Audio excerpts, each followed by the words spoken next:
The Galactic Council did not argue about whether Earth would fall, only how quickly. The chamber floated in orbit around a dying blue star, its light filtered through layers of crystalline alloy and ceremonial arrogance. 700 delegates from 700 species sat in concentric rings, each believing their empire eternal, their technology supreme. The council had existed longer than most civilizations could remember their own beginnings. They had ended wars with signatures, erased cultures with clauses, and absorbed entire species under the gentle, lying word protectorate. Earth was next on the agenda. A hologram of the planet rotated slowly in the center of the chamber. Blue oceans. Green scars. Cities glowing faintly like infections across the night side. Species designation human, intoned the Archivist Prime, its voice flat and precise. Technological TIR, mid-3. Faster than light capability achieved within the last century. Cultural cohesion fragmented. Internal conflict rate, historically extreme. A few delegates clicked in amusement. Military potential? Asked Chairman HFY, his 6 eyes narrowing. High aggression, the archivist replied. But inefficient. Humans waste resources on ideological wars, personal rivalries, and emotional decision-making. Estimated resistance window, 3 planetary rotations. That earned approval from the chamber. The council respected aggression when it was disciplined. Human violence was messy. Undignified. Predictable. They fight themselves constantly, said Ambassador Threx of the Kral Dominion. A species that cannot unify cannot resist us. The chairman extended a limb, silencing the room. Then we proceed under standard expansion doctrine. No extermination. Earth's biosphere is valuable. Labor potential acceptable. Another delegate leaned forward. And if they resist? HFY's mandibles flexed in something resembling a smile. They always do. Briefly. The order was given. Across the galaxy, the Council's first contact armada shifted in fold space, 3,000 warships, each larger than the tallest human city towers. They emerged above Earth's orbital plane like gods arriving late to judge a primitive world. Satellites died first. Not destroyed, muted. Human networks flickered as alien signal dominance smothered the electromagnetic spectrum. On Earth, screens went dark. Radios hissed. Military command centers snapped to emergency protocols written for scenarios no one believed would ever happen. Then the message arrived. It played everywhere at once, on civilian displays, military consoles, hacked personal devices. Translated perfectly. Calm. Reasonable. Attention, inhabitants of Earth. By unanimous decree of the Galactic Council, your world has been designated for integration. You will disarm orbital defenses, suspend all military operations, and prepare a delegation for compliance proceedings. Resistance will result in corrective action. This transmission constitutes your sole warning. In the council chamber, the delegates waited for the usual reactions. Panic spikes. Civil unrest. Competing leaders screaming over each other for the privilege of surrender. On Earth, there was silence. Then movement. Deep beneath a mountain range hollowed out by Cold War paranoia and repurposed for a future no one wanted, Admiral Ward stood before a wall of flickering tactical displays. He was old by military standards, 68 Terran years. His hair was gray, his face lined with scars both visible and remembered. He had fought pirates beyond Mars, insurgents in the Belt, and corporate wars no history book would ever name. He listened to the alien message once. Then again. Around him, younger officers waited tense, afraid to speak. This was first contact, but not the hopeful kind. No golden saucers.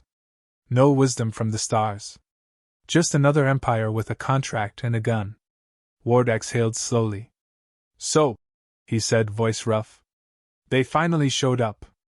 A lieutenant swallowed. Sir, orders? Ward turned to the comms officer. Send acknowledgement. Open channel. Video only.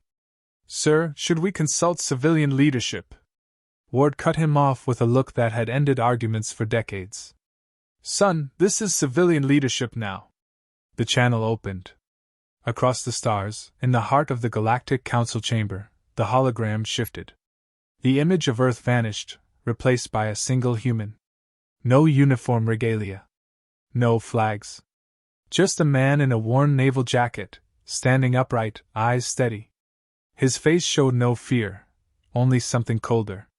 "This is Admiral Elias Ward, United Terran Defense Fleet," he said. "We acknowledge receipt of your transmission." A ripple of satisfaction moved through the council. Predictable. Formal. The surrender dance had begun. Ward leaned closer to the camera. "This is your only warning." The feed cut instantly. The chamber erupted in sound, laughter, disbelief, irritation. "Did it just threaten us?" One delegate scoffed.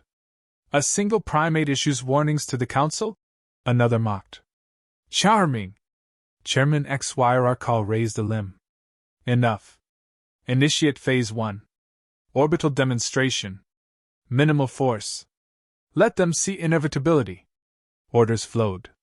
In Earth's orbit, a Council battleship the size of Manhattan rotated its primary weapon, a stellar compression lance capable of boiling oceans.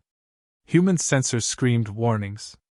Civilian populations watched the sky brighten unnaturally as a beam of white-blue energy lanced downward toward an empty stretch of the Pacific.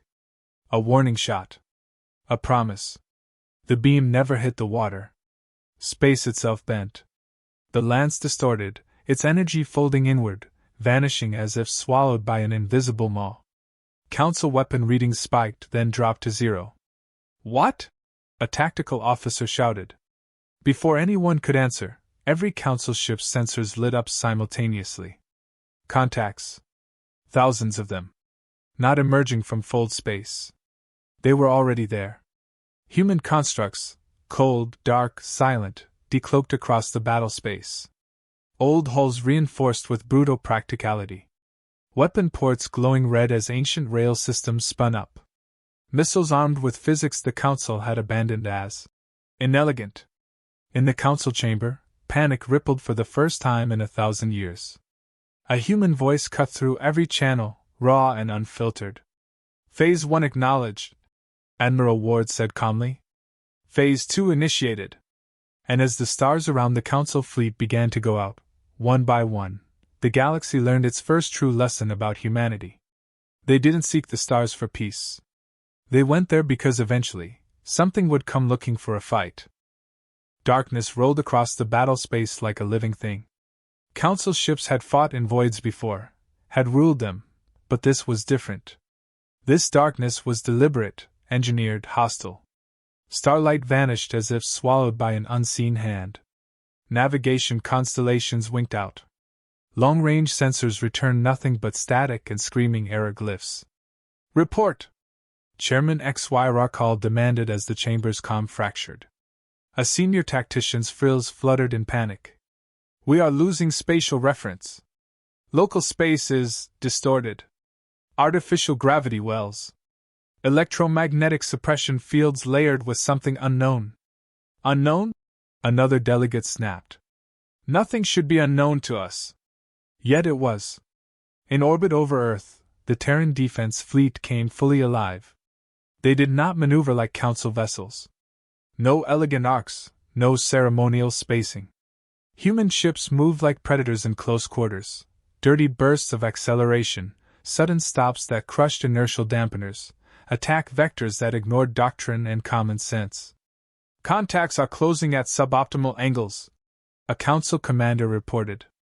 "They are intentionally entering our point defense envelopes." "Fools!" snarled Ambassador Threx. "They will be shredded." The first human ship crossed into firing range. Council turrets opened up in perfect geometric patterns, blades of light, precise and overwhelming. The human ship did not dodge. It shed. Panels blew free, tumbling like debris. Council sensors locked onto them, recalculating threats, just in time for the panels to detonate. Directed EMP bursts slammed into targeting arrays. Human missiles followed the blind spots, riding the confusion like wolves through smoke. A Council cruiser lost half its weapon grid before it could react. Then the rails fired. There was no warning glow. No elegant energy signature. Just mass. Tungsten rods the size of ground transports slammed into shields at near-relativistic speeds. Council energy barriers, designed to disperse plasma and radiation, buckled under raw momentum. Armor crumpled. Internal decks vanished. A battleship split open like rotten fruit. "What kind of savagery is this?" a delegate shrieked. On the Terran flagship Resolute, Admiral Ward watched the tactical feed in silence. Red and green icons collided in violent chaos. Human losses mounted, but slower than projected. "Enemy cohesion degrading," an officer reported. "They're trying to re-establish formation." Ward nodded. "They're used to wars that end quickly." He leaned forward. "Deploy the ghosts." Across the battlespace, human signatures vanished. Council sensors screamed as ships disappeared from scans entirely, not cloaking, not folding away. They simply ceased to exist as detectable objects. "Phantom contacts detected. No, lost. No, they're inside our perimeter." Human boarding craft slammed into Council hulls like breaching charges. Marines poured through molten holes, moving with terrifying purpose. They didn't aim for bridges. They went for reactors, data cores, life support. Close quarters combat erupted in corridors never meant to see blood. Council defenders fought with honor and energy lances. Humans fought like they had nothing to lose. A human sergeant laughed as he kicked a wounded alien aside, shouting to his squad, "Guess they didn't read our history books." Explosions rippled through Council ships, not catastrophic, not merciful. Controlled. Surgical. Enough to cripple, not destroy. On the Council flagship, alarms howled. "We are being boarded," a tactician whispered, disbelief heavy in his voice. "By multiple human units." Chairman XYRCall's confidence finally cracked. "Open channels. Demand explanation. Threaten extermination." The channel forced open. Admiral Ward appeared again, lit by the red glow of combat alerts.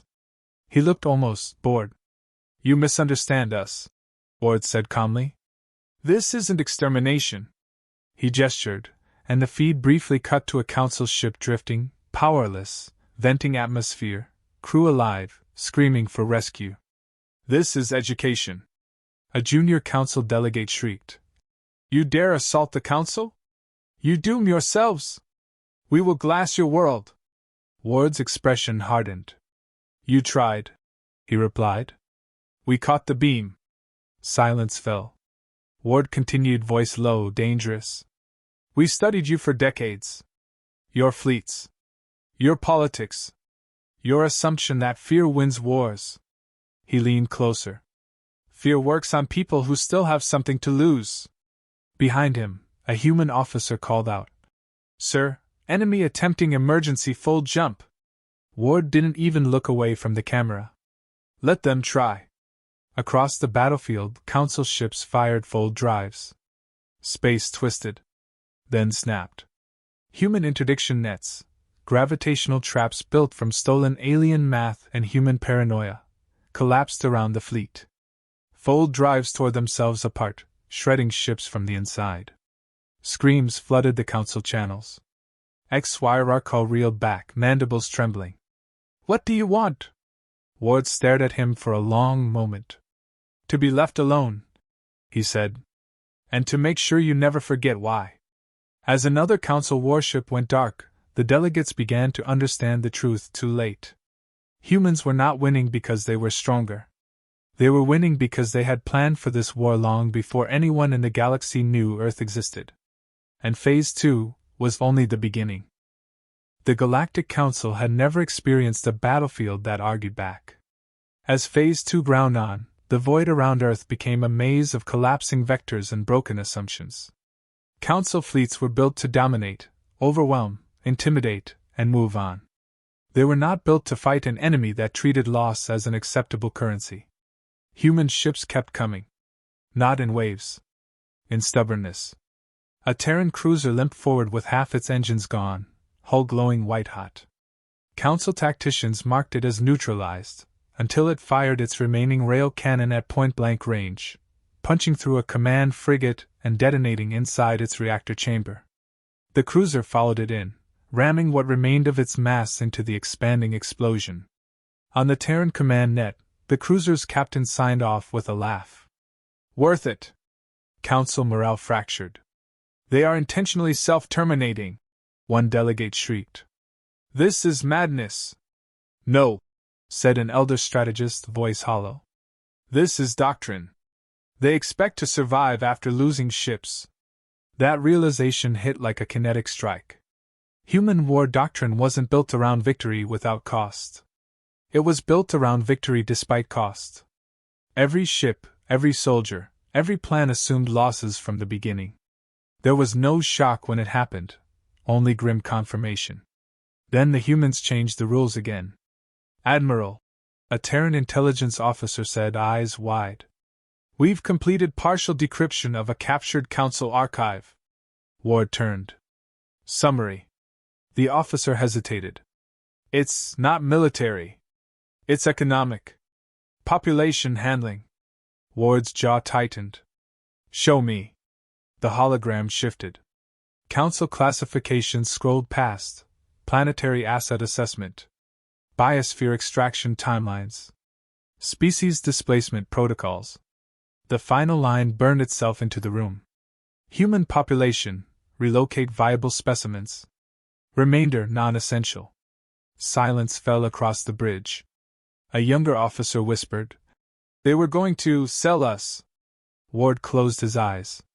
For just a moment, the war faded, replaced by memories, cities rebuilt after bombings, children learning under scarred skies, veterans drinking themselves numb because peace never quite fit. When he opened his eyes, something had changed. "Broadcast it," Ward said. "Sir?" "To everyone," he repeated. "Every frequency.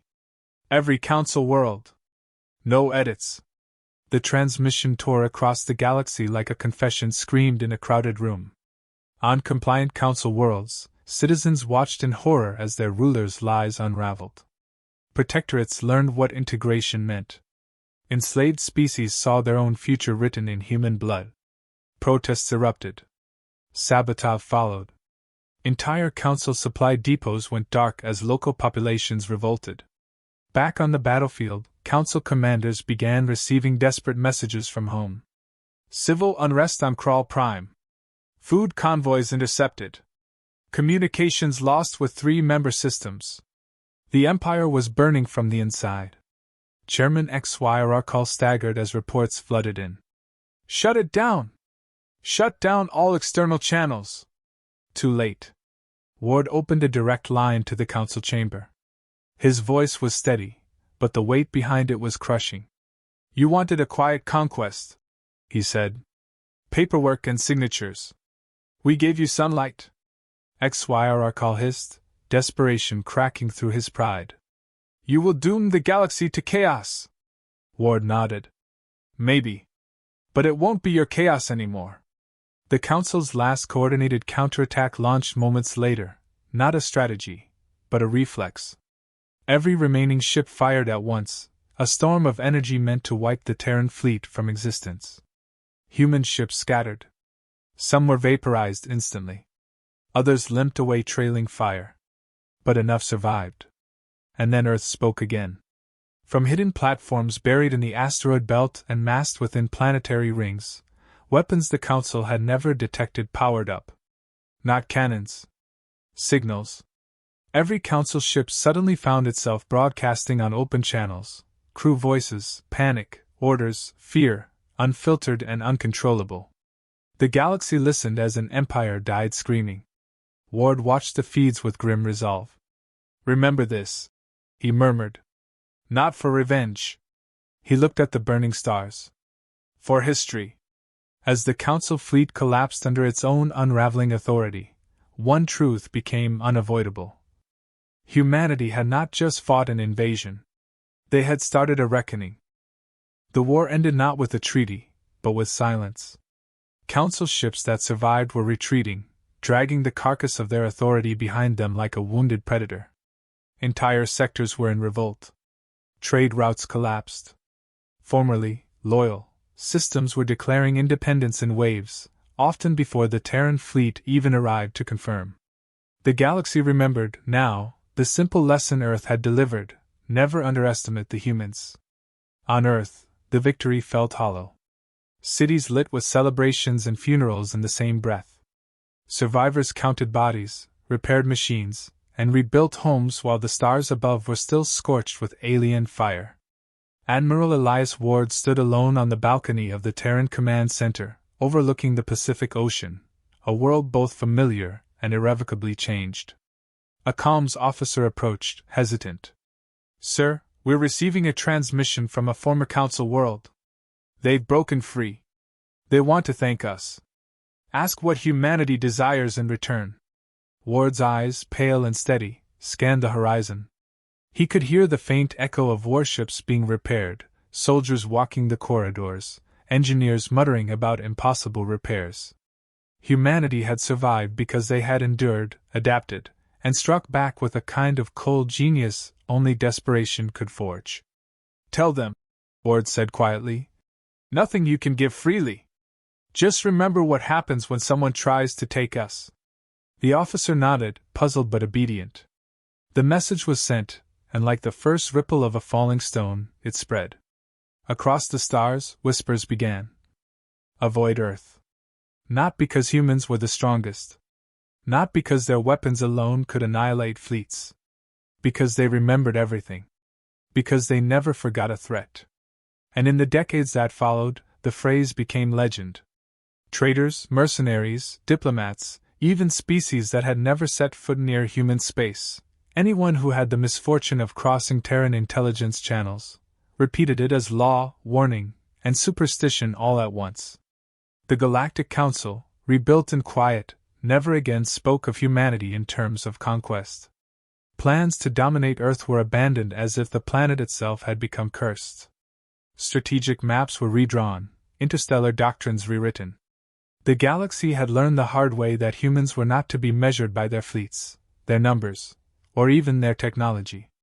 They were to be measured by what they were willing to do when pushed. Ward remained on the balcony long after the stars cleared. He could hear the laughter of children, the hum of city life, the slow, steady rebuilding. He knew that the galaxy would always test humanity again. They always would. And when they did, he thought with a quiet, grim satisfaction, the humans would be ready. Because Earth gives only one warning. And it is not a warning to be ignored.